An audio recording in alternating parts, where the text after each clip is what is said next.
না, তেমন কিছুই না। আচ্ছা বাদ দাও, তুমি বলতে না চাইলে থাক। ময়ূরী আরিয়ানকে দেখছে। ছেলেটা তার ভাইয়ের থেকে সম্পূর্ণ ভিন্ন। আরিয়ান হাসি খুশি মিশুক, মনে কোনো কুটিলতা নেই, কিন্তু তাসফিন, ওনার মন জিলাপির থেকেও বেচালো। বদলোক, বদ বললেও কম পড়বে। আরিয়ানের সাথে ওনার সম্পর্ক ভালো না, আপন ভাই না হোক তাই বলে আরিয়ানকেও সহ্য করতে পারবে না? হিংসুটে অহংকারী মানুষ। মন খারাপ ছিল, রুমে ভালো লাগছিল না, তাই ভালো করার জন্য বাগানে এসে ঘুরছিলাম। তুমি এখানে কেন? তোমাকে খুঁজতে খুঁজতে চলে এলাম। আমাকে খুঁজছিলে? কোনো দরকার ছিল? আরে না, এমনি খুঁজছিলাম। তোমার মনটা কি খুব বেশি খারাপ? না। হ্যাঁ, তাহলে অল্প খারাপ। আচ্ছা, তোমার মন ভালো করার জন্য আমি কি কিছু করতে পারি? ছেলেটার আগ্রহ দেখে ময়ূরী হেসে ফেলল, বলল, কি করবে তুমি? শুনেছি অনেক অনেক শপিং করলে নাকি মেয়েদের মন ভালো হয়ে যায়। তোমাকে আমি শপিংয়ে নিয়ে যেতে পারি। তোমার মন যেহেতু অল্প খারাপ, তাই আশা করা যেতে পারে শপিং করলেই মন ভালো হয়ে যাবে। তবুও শপিং শেষে আমরা শহরের দামি কোনো রেস্টুরেন্টে ডিনার করতে যেতে পারি। ডিনার শেষে আইসক্রিম খাওয়াতেও আমার কোনো আপত্তি নেই। কথার মাঝেই আরিয়ান ফোনের সময় দেখে বলল, হ্যাঁ, 4:30 বাজে। এখন বেরুলে 10টার আগে ফিরে আসতে পারবো? যাবে নাকি? ময়ূরী বাড়ির দিকে হাঁটতে হাঁটতে বলল। তুমি কি পাগল নাকি? আরিয়ানও ময়ূরীর পেছন পেছন আসতে বলল। কেন কেন পাগল হব কেন? আমার মন ভালো করার জন্য তুমি এত কিছু করবে? হ্যাঁ, তো করলে সমস্যা কি? সমস্যা কিছুই না। হ্যাঁ, তাহলে তো আমার সাথে যেতে তোমার আপত্তি থাকার কথা না। নাকি তোমার হাজবেন্ডের কথা ভাবছো? তাসফিন তোমাকে আমার সাথে যেতে দিবে না। মানছিও আমাকে পছন্দ করে না, কিন্তু এতে তো তোমার আমার সম্পর্কে দূরত্ব আসবে না। তুমি আমার 10টা না 5টা না একটা মাত্র ভাবে। তোমার জন্য আমি এটুকু করতে পারি না? অধিকার নেই আমার? তাসফিনের কথা শুনেই ময়ূরীর রাগ উঠে গেল। তাসফিনকে? তাসফিনের কথা ময়ূরী কেন শুনবে? তাসফিন আরিয়ানের সাথে ওর কথা বলা পছন্দ না করলেও ময়ূরী আরিয়ানের সাথে কথা বলবে। তাসফিনকে দেখানোর জন্য প্রয়োজনের থেকেও আরো বেশি বলবে। তাসফিন কি করতে পারে সেও দেখবে। তোমার ভাই না বললেও আমি তোমার সাথে যাব। তোমার ভাইকে কি আমি ভয় পাই নাকি? ওনার সব কথা কেন শুনতে হবে আমাকে? শুনবো না কোনো কথা। দেখবো কি করতে পারেন উনি। তাসফিনের কথা তুলতে ময়ূরী এতটা রেগে গেল, শুধু রাগে নেই, তার সাথে যেতেও রাজি হয়ে গেল। ময়ূরী তাসফিনকে এতটা অপছন্দ করে এটা তো জানা ছিল না। যাক, ভালোই হয়েছে। আরিয়ান মনে মনে হাসল, বলল, তাসফিন, তোর পাখি তো তোর সাথে রাগ করে নিজেই আমার খাঁচায় আসছে।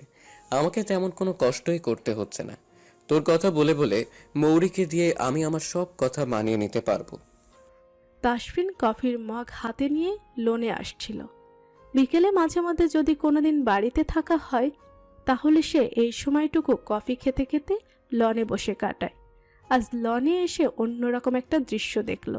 ময়ূরী বাগানের দিক থেকে হাসতে হাসতে ভেতরে যাচ্ছে, তার পেছনে কিছু বলতে বলতে আরিয়ানও যাচ্ছে। তাসফিন আরিয়ানের শেষের কথাটা শুনল। আরিয়ান ময়ূরীকে বলছে, তাহলে এটাই ঠিক রইল, করে যাচ্ছ আমার সাথে? ওদের মধ্যে কোনো বিষয় নিয়ে কি কি কথা হয়েছে তাসফিন সবটা না জানলেও শেষের কথাটা শুনে এটা বুঝলো আরিয়ান ময়ূরীকে কোথাও নিয়ে যাওয়ার কথা বলছে। ময়ূরী হয়তো রাজি হয়ে গেছে। আরিয়ানের সাথে ময়ূরীর এরূপ সম্পর্ক কেনই যেন তাসফিনের ভালো লাগলো না। কফিতে চুমুক দিয়েও সে আর কফির মজা পেল না। মগ হাতে নিয়ে বেঁচে যাওয়া কফিটুকু লনে ছুঁড়ে ফেলে তাসফিনও বাড়ির ভেতর চলে গেল। তাসফিন রুমে এসে ময়ূরীকে দেখলেও সরাসরি কিছু বলল না।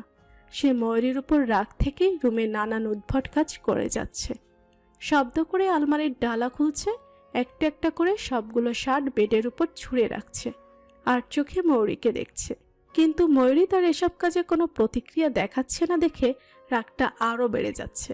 তাসফিন বুঝতে পারছে না সে এত কেন রেগে যাচ্ছে। তাসফিনের মেজাজ আজ অন্য দিনের থেকেও বেশি খিটমিটে হয়ে আছে। সামান্য একটা বিষয় নিয়ে কিভাবে ছেলেটাকে ধমকে দিল। ছেলেটা ভুলবশত তাদের গাড়ির সামনে চলে এসেছিল। সময় মতো ব্রেক না করলে বড় কিছু একটা ঘটে যেতে পারত। আজ আসার পর থেকে তাসফিনের আচরণ লক্ষ্য করে তার বন্ধু রামিম বলল, অল্পতে রেগে যাওয়া তোর স্বভাবের মধ্যে পড়ে, কিন্তু আজ তো তোর রেগে যাওয়ার মতো কোনো কারণ ঘটেনি। সামান্য একটা বিষয়, তারপরও কেন বেচারার উপর রাগটা দেখালি? সামান্য বিষয়? আমার গাড়ির নিচে কেউ চাপা পড়ে মারা যাবে, এটা তোর কাছে সামান্য বিষয় বলে মনে হয়? ছেলেটা তো আর ইচ্ছে করে মারতে আসেনি। জীবন সবারই প্রিয় ভাই, কেউ ইচ্ছে করে জীবন দিতে চায় না। চায়, কেউ কেউ হয়তো চায়, তারা না চাইলেও তাদেরকে বাধ্য করা হয়, যেমন পিহুকে বাধ্য করা হয়েছে। পিহু কি কখনো ওরকম কিছু করতে চেয়েছিল? মাহিম ওকে অমন একটা সিদ্ধান্ত নিতে বাধ্য করেছে। তাসফিন বাড়ি ফিরে দেখতে পেল গেটের সামনে মাহিম দাঁড়িয়ে আছে। দারোয়ান ওকে ভেতরে যেতে দিচ্ছে না।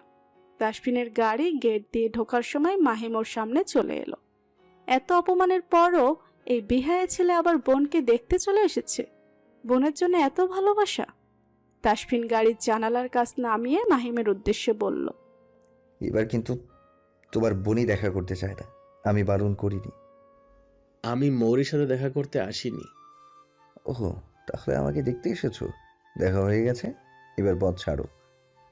আমি পিহুর সাথে দেখা করতে চাই তাসফিন। তুমি একটাবার আমাকে পিহুর সাথে দেখা করতে দাও, তারপর আমি আর কোনো দিনও তোমার পথে আসবো না।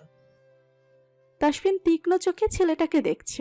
এই ছেলে কি তার ধৈর্যের পরীক্ষা নিচ্ছে, নাকি ভাই বোন দুইটাই সমান ঘাটতেরা? আমার চেহারা দেখে আমাকে ভালো মানুষ ভেবে ভুল করো না, আমি মোটেও ভালো মানুষ নই। পরের বার তোমার মুখে আমার বোনের নাম শুনলে তোমার ওই মুখটাই হয়তো আর থাকবে না। তুমি আমাকে মারো, আমি মানা করব না। শুধু একবার পিহুর সাথে আমার দেখা করিয়ে দাও। তাসফিন বুঝলো এর সাথে কথা বললে নিজেরই মেজাজ হারাতে হবে। বাধ্য না হলে কারো গায়ে হাত তুলে না সে, কিন্তু এই মাহিমকে তাকে বাধ্য করতে চাচ্ছে। তাসফিন দারোয়ানকে বলল, এ যদি গেটের সামনে দাঁড়িয়ে থাকতে থাকতে মারাও যায়, তবুও একে ভেতরে আসতে দিবে না। আমি একে ভেতরে দেখার সাথে সাথেই তোমার চাকরি আজীবনের মতো চলে যাবে। কথাটা বলে তাসফিন জানালার কাজ তুলে দিয়ে ভেতরে চলে গেল। মাহিম ওখানেই দাঁড়িয়ে রইল। পিহুর সাথে দেখা না করে সে কোথাও যাবে না। তাসফিন রুমে এসে দেখে ময়ূরী শুয়ে আছে, এই অসময়ে ঘুমোচ্ছে। কয়েকটা চুল ময়ূরীর মুখের উপর এসে পড়েছে। নিঃশ্বাস ফেলার সাথে সাথে চুলগুলো সামান্য দোল খাচ্ছে। তাসফিন নিঃশব্দে ময়ূরীর সামনে গিয়ে বসল। 24 ঘন্টা এক ঘরে থাকলেও ময়ূরীর সাথে তার কথা খুবই কম হয়। সে ইচ্ছে করেই কথা বলে না। প্রথম দিন তাদের রেস্টুরেন্টে দেখা করার কথা তাসফিন এখনো ভুলতে পারে না। তাকে দেখে ময়ূরী এতটাই নার্ভাস হয়ে পড়েছিল যে কথা বলার সময় গলা কেঁপে উঠছিল। সেই মেয়ে এখন তাসফিনের ধমক খেয়েও ভয় পায় না। এতটা জেদি হবে ভাবিনি। তোমাকে সহজ সরল কোমল মনে করেছিলাম, কিন্তু তার সাথে জেদটাও যে এত পরিমাণ জানা ছিল না। চুলগুলো ময়ূরীকে বিরক্ত করছে। ময়ূরী ঘুমের মধ্যেই কয়েকবার নড়ে উঠেছে। তাসফিনের রাগ হলো। হতচ্ছাড়া চুল মেয়েটাকে ঘুমের মাঝেও তো একটু শান্তি দিবি। জেগে থাকলে তো 12 ঘন্টা থেকে 10 ঘন্টাই কাঁদে। এত বেশি কাঁদতে পারে? কথার আগে চোখে পানি চলে আসে। তাসফিন ময়ূরীকে না জাগিয়ে সাবধানে মুখের উপর থেকে চুলগুলো সরিয়ে দিতে চেয়েছিল। সে হাত বাড়িয়ে চুলগুলো ছুঁয়েছে মাত্র, এমন সময় ময়ূরী চোখ খুলে তাকিয়ে উঠল। তাসফিন ওখানেই থমকে গেল। এই মেয়ে কি এতক্ষণ জেগেছিল? ময়ূরী তাসফিনকে এতটা সামনে দেখে নিজেও কেমন স্ট্যাচু হয়ে গেছে। দুজনের কেউই চোখের পলক ফেলছে না। 2-3 মিনিট পর তাসফিন ময়ূরীর মুখের উপর থেকে হাত সরিয়ে নিয়ে হুড়মুড়িয়ে দাঁড়িয়ে পড়ল। গলা পরিষ্কার করে কঠিন গলায় বলল, এই মেয়ে, ঘুমানো ছাড়া আর কোনো কাজ নেই তোমার? যখন রুমে আসি দেখি তুমি ঘুমিয়ে আছো, এত ঘুম আসে কোথা থেকে? তাসফিন কি বলতে কি বলেছে নিজেও জানে না। ময়ূরী কি ভাবছে? সে কেন ময়ূরীর এতটা কাছে গিয়েছিল? মেয়েটা ভুলভাল না বুঝলেই হয়। ময়ূরী এখনো তাসফিনের দিকে অদ্ভুত দৃষ্টিতে তাকিয়ে আছে। লোকটা কি পাগল? আবল তাবল কে বলছে এসব? ময়ূরীকে এভাবে তাকিয়ে থাকতে দেখে তাসফিন গলায় জোর এনে বলল, ভূত দেখছো? ওভাবে তাকিয়ে আছো কেন? দেখো মেয়ে, উল্টাপাল্টা কিছু বুঝে নেবে না। তুমি যা ভাবছো তেমন কিছুই না। আচ্ছা, আমি কি ভাবছি? তাসফিন চোখ ছোট ছোট করে ময়ূরীর দিকে তাকালো। তার সাথে রসিকতা করছে। তুমি জানো না? ময়ূরী শব্দ করে হাই তুলে ঘুম জড়ানো কণ্ঠে বলল, জানি না, এজন্যই তো তোমাকে জিজ্ঞেস করছি। আপনি তো জানেন আমি কি ভাবছি, তাহলে আমাকেও একটু জানিয়ে দিন। আমার সামনে বেশি স্মার্ট সাজতে হবে না। ঠিক আছে, সাজলাম না, কিন্তু আপনি আমার চুলে হাত দিচ্ছেন কেন? একটা মেয়ে ঘুমিয়ে আছে আর আপনি তার সুযোগ নিচ্ছেন।